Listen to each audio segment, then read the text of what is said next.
صلی اللہ تعالی علیہ وآلہ وسلم کی بارگاہ ناز کے اندر، بارگاہ خوشبودار کے اندر نذرانہ تحفہ پیش کرنے کے بعد راز منہ سے بیان نہیں کیا جاتا۔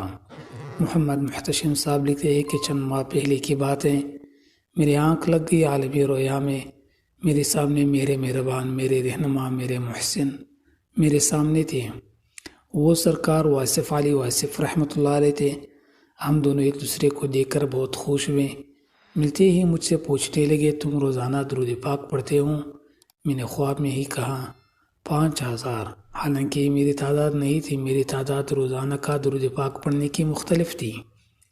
جب میں نے کہا 5000 مرتبہ روزانہ درود پاک پڑھتا ہوں تو خوش ہو کر میرے ہاتھ پر ہاتھ مارا، جیسے ایک دوست دوسرے دوست کے ہاتھ پر ہاتھ مارتا ہے، اور ساتھ بولے پھر ٹھیک ہے اگر روزانہ اتنی درود پاک پڑھتے ہو۔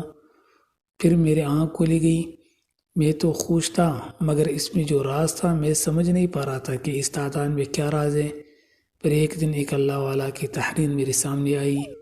اس میں لکھا تھا کہ نبی کریم صلی اللہ علیہ وسلم کی روحانی بارگاہ، روحانی مجلس میں حاضری کے لیے روزانہ کم از کم 5000 مرتبہ درود پاک پڑھنا لازمی ہے۔ میری خوشی کی کوئی انتہا نہ تھی کہ پیغام دینے والا کون آیا تھا، یہ پیغام بھیجا کس نے تھا، یہ پیغام کیوں بھیجا تھا، پھر کیا سے کیا ہوتا گیا نہیں بتا سکتا۔ میں یہ دعویٰ نہیں کر رہا کہ میں نبی کریم صلی اللہ علیہ وسلم کی مجلس میں جاتا ہوں، نہ میں خود کو اس قابل سمجھتا ہوں، کیونکہ بعض رات قبل از وقت فاش ہونے سے موت واقع ہو جاتی ہیں، مگر نبی کریم صلی اللہ علیہ وسلم کے دربار کے سج و دج کے بہت اعلیٰ ترین درجے کی ہوتی ہے۔ ایک طرف خواتین اور دوسری طرف مرد ہوتے ہیں، درمیان میں پردہ ہوتا ہے، اور اہل بیت رضوان اللہ تعالی علیہم اجمعین کی خواتین نے کالے رنگ کا لباس وطن کیا ہوتا ہے۔ آپ نے خود کبھی محسوس نہیں کیا کہ آپ لوگوں کو اکثر نبی کریم صلی اللہ علیہ وسلم کی محبت بےتاب کر دیتی ہے؟ آپ کی روح سونے کے بعد کہاں تھی آپ جانتے ہی نہیں۔ جن کی روحیں سعید ہوتی ہیں وہ تو مختلف نیک مجالس میں جاتی ہیں، اکثر زیادہ تر تو کسی کو خبر نہیں ہوتی کیونکہ غفلت کا پردہ ہوتا ہے۔ بعض نیک و سعید روحیں نبی کریم صلی اللہ علیہ وسلم کی دربار میں بلا لے جاتی ہیں، جہاں ان روحوں کو عشق مصطفیٰ صلی اللہ علیہ وسلم کا جام پلا کر واپس لٹا دیا جاتا ہے۔ پھر وہ واپس آ کر بے چین و بےتاب رہتی ہے۔ یہ بے چینی و بےتابی بھی ایک درجے کی زیارت ہوتی ہے، کیونکہ کوئی یاد کرے تبھی آپ اسے یاد کرتے ہیں، اور یہ ساری بے چینی ایک درجے کی زیارت ہوتی ہے۔ یعنی نبی کریم صلی اللہ علیہ وسلم کا آپ کو یاد کرنے کی مرہون منت ہے۔ آپ صلی اللہ علیہ وسلم تمہیں یاد کر رہے ہیں، اسی لیے تو بھی ان کی یاد میں گم ہے، اور درود پاک پڑھ کر ان کی یاد میں کھویا رہتا ہے۔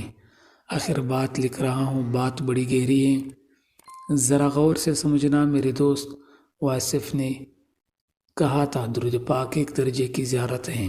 درود پاک کا مطلب ہے یاد، تو یاد اور خیال کا قانون ہے کہ خیال بھی آپ کو اسی کا آئے گا جس نے آپ کو اپنا خیال عطا کیا ہوگا، اور آپ کو یاد بھی اسی کی آئے گی جس نے آپ کو یاد کیا ہوگا۔ تو پھر آپ جو درود پاک پڑھتے ہیں، نبی کریم صلی اللہ علیہ وسلم کی یادوں میں گم رہتے ہیں، اس کے بارے میں آپ کا کیا خیال ہے؟ یہ کس کی آتا ہے؟ امید ہے بات سمجھ آ گئی ہوگی۔ اور خیال گنبد خضرا کے مکین کی جانب کیا ہوگا، مگر یہ کیا خیال پھر انہی صلی اللہ علیہ وسلم کا آ گیا۔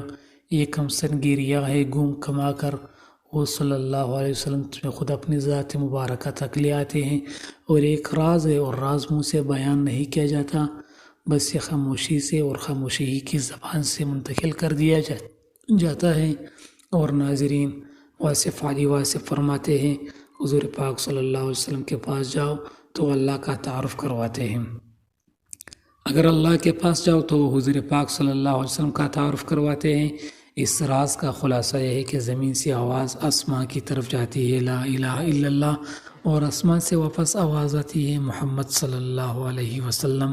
اللہ ہمیں کثرت سے درود پاک پڑھنے کی توفیق عطا فرمائے۔